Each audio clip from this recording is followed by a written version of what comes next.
muchas gracias por venir. La verdad que lo que tenemos es un mensaje que consideramos muy importante, que tiene que ver con explicar por qué esta idea de un voto electrónico es una mala idea. Nosotros todos trabajamos en el ámbito de la informática, somos investigadores y docentes en el área.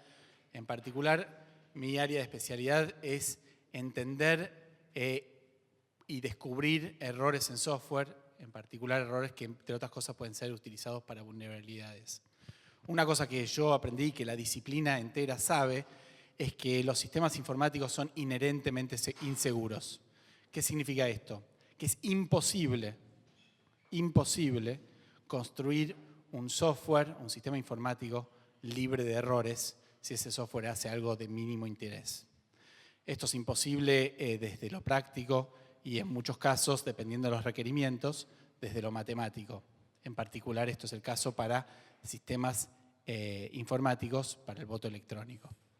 Entonces, todos los sistemas tienen vulnerabilidades y conocemos muchas historias de sistemas que se suponía que eran invulnerables y después descubrimos que tenían un error, que fueron hackeados, que alguien pudo aprovecharlos para alguna cosa indebida. Muchos de estos errores están latentes durante mucho tiempo y tenemos la falsa seguridad de que están bien esos sistemas. Y de repente surge que, hace 5 años, 10 años, 2 años, que ese sistema tenía un error. Y lo que nunca sabemos es, descubrimos porque alguien dice, acá encontré un error, pero lo que nunca sabemos es quiénes sabían de ese error antes. ¿Qué vulnerabilidades había que el público general no conocía, pero que alguien sí y que lo utilizó? Entonces, los sistemas informáticos son inseguros y entonces usarlos impone riesgos. Esos riesgos están bien para muchas situaciones en la vida, como para el teléfono. Si mi teléfono tiene vulnerabilidades, se cuelga, incluso si alguien me lo hackea, no es un gran problema para mí. Pero claramente hay sistemas humanos, sistemas de los cuales la sociedad depende, que introducir riesgos es muy peligroso. Y ese es el caso de los sistemas informáticos que se usan para el voto electrónico. Quiero hacer unas aclaraciones porque me parece que bajar esto a tierra es importante. El sistema Votar que se utilizó en la ciudad de Buenos Aires para elecciones últimamente es un sistema informático. Es una impresora, pero tiene una computadora que te permite elegir lo que vas a votar y después imprime. Como es un sistema informático, es inherentemente inseguro. Y de hecho, votaron en la ciudad de Buenos Aires con este sistema y después de la votación resulta que mucha gente descubrió que había vulnerabilidades. Vulnerabilidades que podían utilizarse para cambiar el resultado de la elección o para descubrir quién había votado qué cosa. Entonces votamos con la sensación de seguridad de que esto está bien, pero resulta que no era así.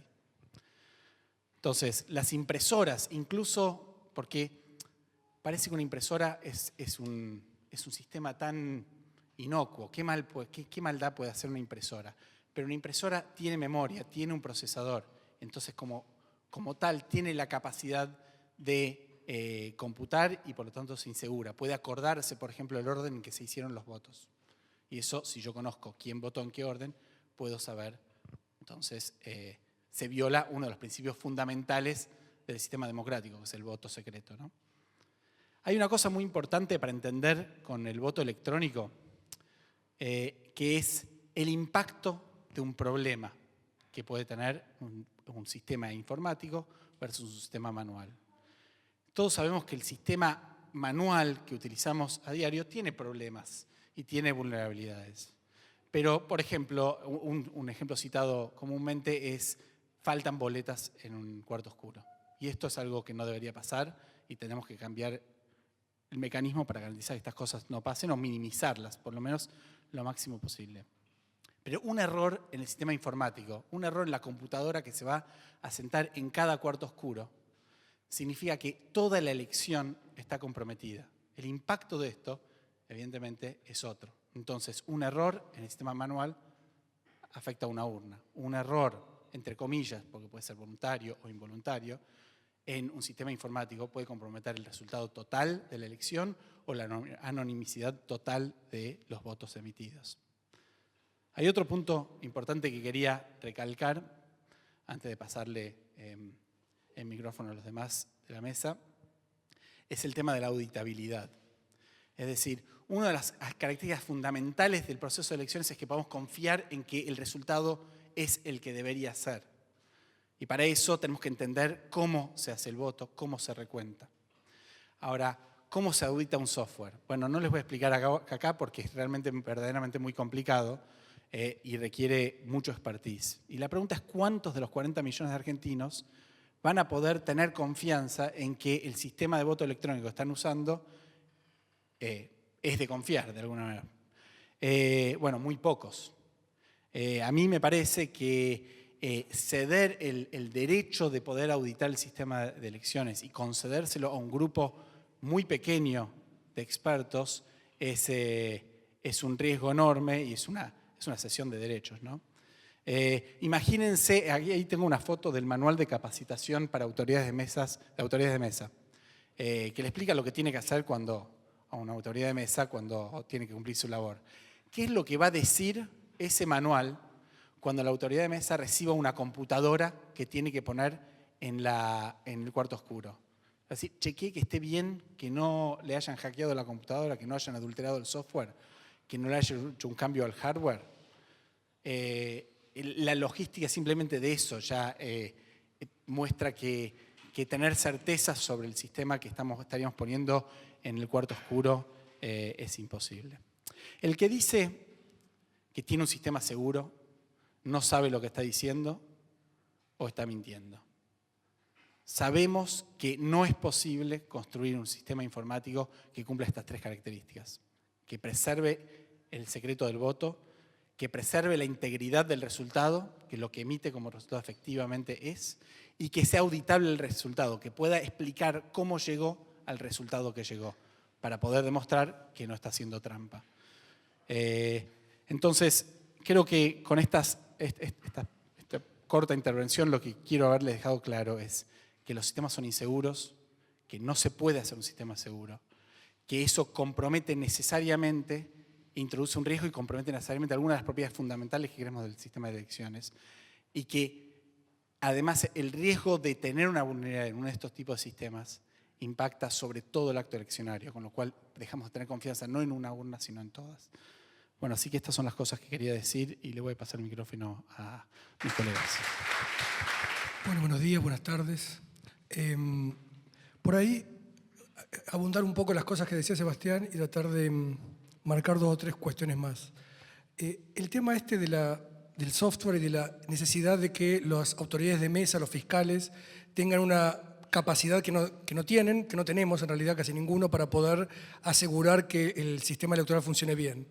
Recién hablaba en la radio, me preguntaban, bueno, no es posible que se chequee un CD y que ese CD se lleva a cada mesa, a cada urna electrónica, a cada computadora que está ahí, se pueda chequear. Es por lo menos de una complejidad tan grande que y requiere tales conocimientos de cada uno del presidente de mesa. Se podría hacer, no sé, una firma digital del código ya compilado que va a ir a parar ahí, uno puede chequearlo. ¿Chequearlo con qué software? ¿Con un software que ya está en la urna o que viene en el CD? O sea, ¿cómo uno puede evitar que se vulnere, que se cambie un CD por otro y que sin embargo uno pueda comprobar, bueno, con otro software que está dónde, que quién audita? Aún así, ¿cómo uno puede comprobar que todas las computadoras son iguales? O sea, un error de software no necesariamente está puesto en el programa que uno ve, en el código fuente que uno ve, que ya cuesta, como decía Sebastián, auditar bastante, sino que puede estar el compilador que traduce eso al código de máquina. Tengo que poder saber que lo que se compiló es lo que llega. Tengo que saber que esa máquina que ejecuta eso que está compilado es la misma sobre la cual yo verifiqué, si lo pudiera haber hecho, o sea, verifiqué parcialmente al menos, que el programa funciona o vi cómo funcionaba. Se pueden cambiar las bibliotecas, se pueden cambiar tantas cosas que realmente la posibilidad, aún para un informático, de cierta certeza de que no hay un código malicioso, es casi imposible de sostener en una elección donde tiene que haber un programa en cada urna de las decenas de miles de urnas que van a estar en todo el país. Eso realmente no parece ser una posibilidad ni ahora ni nunca. De hecho, uno de los motivos por los cuales en Alemania, por ejemplo, se lo declaró inconstitucional fue una noción que creo que es esencial, y es que todo ciudadano cualquier ciudadano tiene que poder entender el proceso por el cual está eligiendo a sus autoridades, a su gobierno. Y efectivamente hay una oscuridad, una opacidad en estos artefactos electrónicos que es insoluble. La diferencia externa para un observador entre una urna que funciona bien, entre una urna fraudulenta, entre una urna errónea, es indistinguible. Quiero decir, no hay ninguna diferencia externamente observable. Ni siquiera para un informático, ni siquiera para alguien que entiende relativamente lo que está pasando ahí adentro. En ese sentido es que agregar un nivel más de opacidad va completamente a contramano de la supuesta transparencia que se intenta, que se declama, que se intenta garantizar con estos sistemas. Es como un poema de Quevedo que decía, médico que por un mal que no quita receta muchos. No se quita un mal y aparecen una cantidad de males nuevos y de algunos que ni siquiera imaginamos. O sea, lo que nosotros nos imaginamos como profesionales de la informática que puede ocurrir como posibles ataques son solo lo que nosotros nos imaginamos. Puede haber muchos más y como bien se sabe, muchos de ellos aparecen en otros momentos. Hay, aparte, muchos casos donde esto se ha manifestado como tal. Es por eso que hay un movimiento casi unánime de todos los informáticos para restringir, acotar y evitar en lo posible el uso del voto electrónico en este tipo de las computadoras en las votaciones. Richard Stallman, el fundador de la Fundación Vía Libre, de la Free Software Foundation, estuvo en Córdoba saliendo doctor honoris causa y en su alocución habló de las diferencias entre software libre y software privativo para casi cualquier área de la sociedad, para comunicación, para preservar datos, para mil cosas. Dice Stallman, el único caso que no hay diferencias es para las votaciones electrónicas, en las cuales ambas son igualmente malas.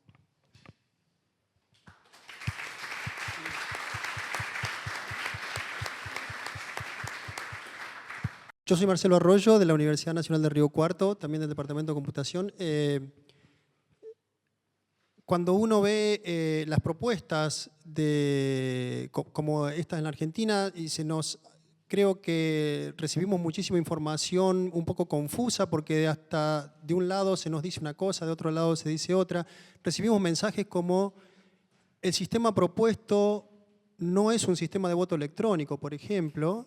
Nosotros estamos en desacuerdo de eso. Es un sistema de voto electrónico que está clasificado por toda la gente que estudia diferentes sistemas de voto electrónico, perfectamente catalogado. Por lo tanto, no es un sistema de voto electrónico diferente a lo que se ha usado en el resto del mundo. Por lo tanto, creemos que tiene todos los riesgos que estamos comentando, ¿no? Y creo que el problema fundamental de los sistemas de voto electrónico, de los diferentes tipos de sistemas de voto electrónico, están en que en cada punto que se ubica, en cada punto de todas las etapas de un proceso eleccionario, cada vez que ponemos una computadora en cualquier de ese punto, lo que estamos haciendo es asumir un riesgo muy importante. Cada vez que ponemos una computadora estamos asumiendo un riesgo. Y lo que tenemos que pensar es, bueno, primero reconocer que cada lugar en donde ponemos una computadora estamos asumiendo un riesgo y hasta dónde estamos dispuestos a aceptar tales riesgos, digamos, ¿no? Como bien hemos dicho, este mismo sistema, que es prácticamente el mismo sistema que se utilizó en la elección de 2015 acá en la Ciudad Autónoma de Buenos Aires, a posteriori, como dijo Sebastián, creo, fueron encontradas algunas vulnerabilidades y algunas otras vulnerabilidades fueron encontradas antes del proceso eleccionario que no se habían encontrado por las fiscalizaciones que se habían requerido en ese momento. Fueron problemas graves, no eran problemas menores o sutiles, eran problemas graves que si hubieran sido aprovechados por una comunidad o una fuerza política o lo que sea, podrían haber realmente hecho desastres en la elección pasada, ¿no? Y además quería recalcar que no es solamente el problema del software y el hardware. También alrededor de todo eso implica que hay que tener todo un proceso y una logística de, por ejemplo, que es donde se encontró uno de los problemas de seguridad para mí más importantes, y que no tiene mucho que ver estrictamente con la parte técnica, sino que fue en el mecanismo que se utilizó para hacer la distribución de las claves a todas esas máquinas. Bueno, el mecanismo que se utilizó justamente es prácticamente uno que uno puede encontrar en los manuales, que es lo que no se debe hacer, digamos, ¿no? Y eso, aprovecharse de ese error que se cometió, es un error de procedimientos básicamente, hubiera sido catastrófico en esa elección. Lo peor de todo fue también cómo se reaccionó con la persona que descubrió ese error de procedimiento. En lugar de agradecérselo por haber denunciado el error, bueno, fue perseguido, procesado, recién sobreseído hace muy pocos días. Y otras cosas que tenemos que ver es que en las propuestas actuales, probablemente a raíz de eso, lo que se incluye es un artículo específico en donde prohíbe expresamente la auditabilidad, digamos, del sistema o el análisis del sistema por parte de particulares, ¿no? Una cosa que contribuye más al oscurantismo de todo este sistema, ¿no? Porque se supone que la propuesta debería garantizar toda la transparencia posible, ¿no? En que mientras más ojos puestos sobre este sistema, existiría una mayor probabilidad de encontrar errores, tanto en el sistema en sí informático como en los procedimientos a utilizar. Los procedimientos ni siquiera estaban documentados, así que los problemas se encontraron casi de casualidad. Así que bueno, no es solo el problema del hackeo, posible hackeo del software o la adulteración o la introducción intencional de errores, sino que también hay toda una logística que es extremadamente difícil de lograr en una elección a escala nacional.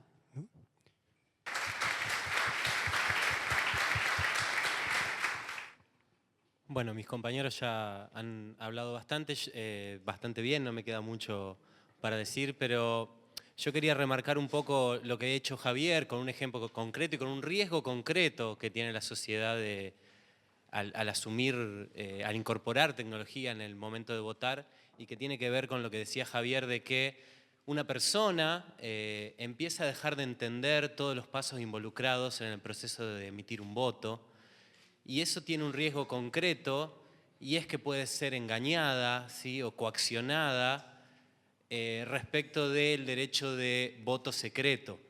Es decir, alguna persona aduciendo que sabe mucho de informática o que está en contacto con quien haya hecho el software o lo que fuere, te puede hacer creer que puedes saber por quién votaste y de esa manera inducirte a votar por un candidato u otro. Esto ya pasó y en uno de los pocos países que se cuentan con los dedos de la mano que utiliza voto electrónico para elecciones nacionales a gran escala, el presidente del país dijo que sabía por quién votaba cada uno. Entonces un ciudadano empieza a perder quizás la idea de sentirse libre frente al acto electoral, algo que es natural al no entender todos los pasos que están involucrados, ¿sí? Quizás sea la misma sensación que uno tiene cuando manda un mensaje con el teléfono. A veces reflexiona sobre eso y a veces no, pero no está seguro si alguien más lo está mirando. Y de esa forma quizás algunas cosas las transmite de una manera y otras otra, y otras te dice quiero hablar con vos personalmente porque esto no te lo mando por mail, porque alguien lo puede ver. Y esa clase de cosas son las que pueden pasar al momento de votar y sentirse inducido a votar por uno u otro candidato en función de que alguien amenazó con que lo puede saber, independientemente de que pueda o no, y de lo bueno que pueda hacer el software, porque perfecto no es, como bien dijo Sebastián, de lo tan bueno que puede hacer y de la confianza que puede generar en expertos, el ciudadano de a pie es más engañable, ¿sí? Y otra cosa que quería comentar, que los ejemplos que mencionamos tienen mucho que ver con el sistema más conocido por la sociedad argentina, que fue el que se implementó gradualmente en Salta y bueno, de forma completa en Buenos Aires, que es un distrito mucho más fácil de implementar de forma completa un cambio tan grande.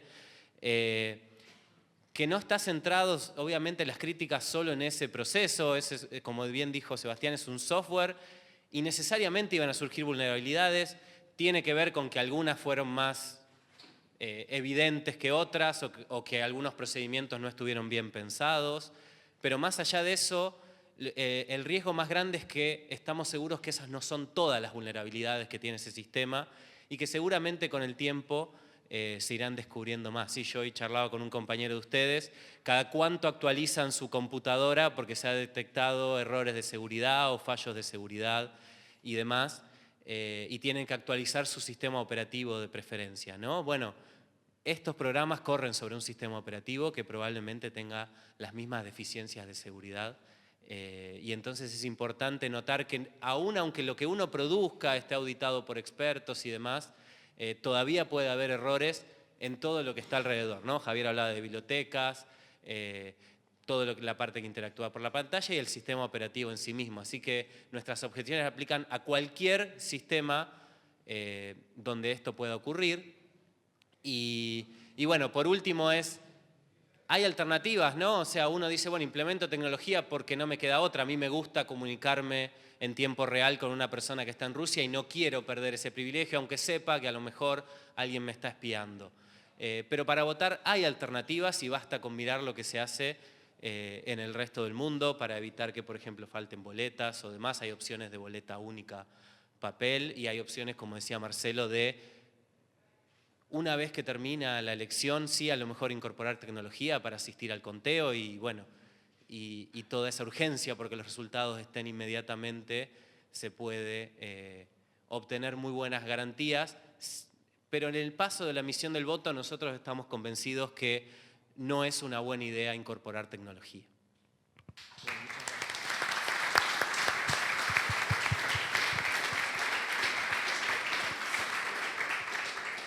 Muy brevemente agregamos una cosita acá, una creación acá de un compañero Fernando.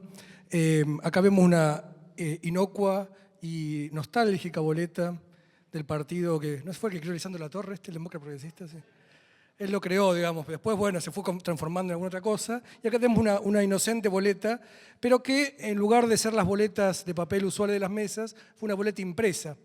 En un momento, por la supuesta impresora tonta que imprimió la boleta para que uno vaya a votar. Y cuando la imprimió unos puntitos ahí, unos 4 o 5 puntitos que nadie puede ni siquiera distinguir. Bueno, ahí vemos, ¿no?, que la elección dura 10 horas, hay 12 fragmentos de 5 minutos en cada hora y hay 120 fragmentos en cada elección, con 7 bits lo codificamos. Luego, en esa boleta dice exactamente los 5 minutos en los que se votó, en los que ese voto fue emitido. ¿Está bien? Eso puede hacer tranquilamente y cualquiera lo puede, un escáner sin duda y una persona más o menos entrenada y por ahí con un poquito más de orden de los votos, pasemos a la que sigue, puede ver cuál fue que ese voto se emitió entre las 15:20 y las 15:25. Bueno, fue todo muy rapidito el ejemplo, pero si lo hubiéramos dejado un tiempito nadie hubiera notado nada extraño en esa boleta y esa boleta indica, vulnera completamente el secreto de voto. Cualquier fiscal que estuvo ahí sabe quién emitió ese voto. Al ver la boleta, ¿está bien? Así de simple, así de una codificación tan elemental como esa. La idea, por ejemplo, introducir un código QR en las boletas para que sean más fáciles de escanear por algún sistema, permite introducir eso de maneras triviales.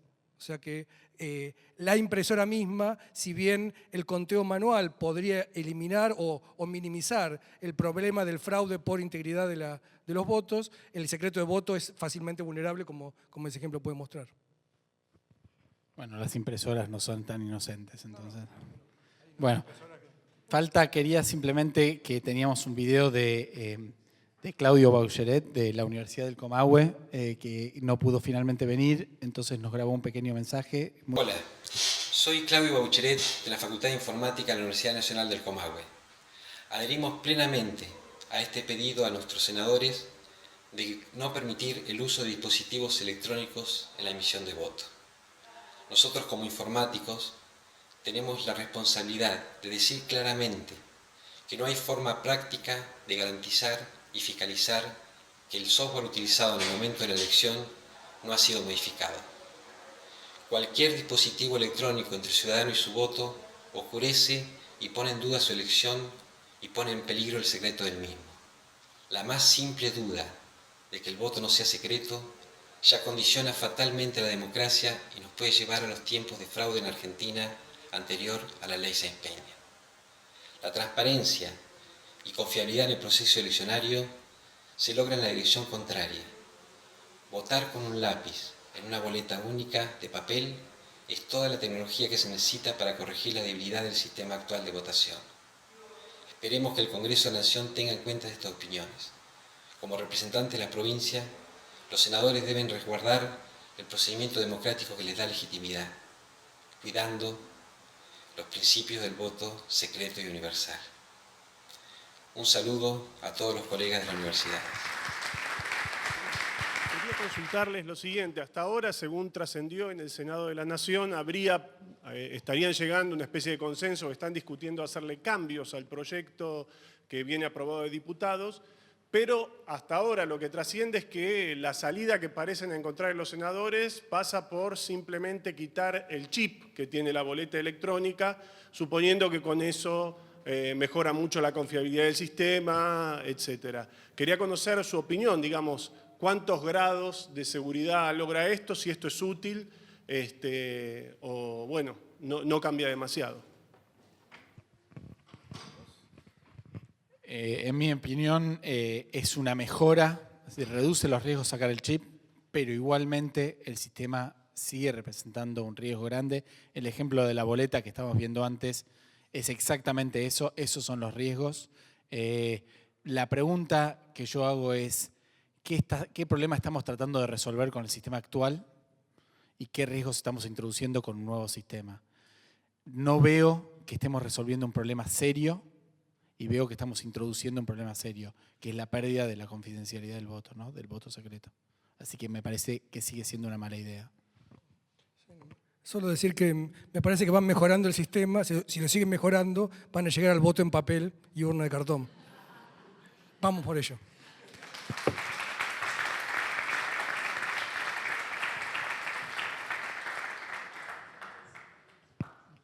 Bueno, les agradecemos muchísimo que hayan venido. Muchas gracias.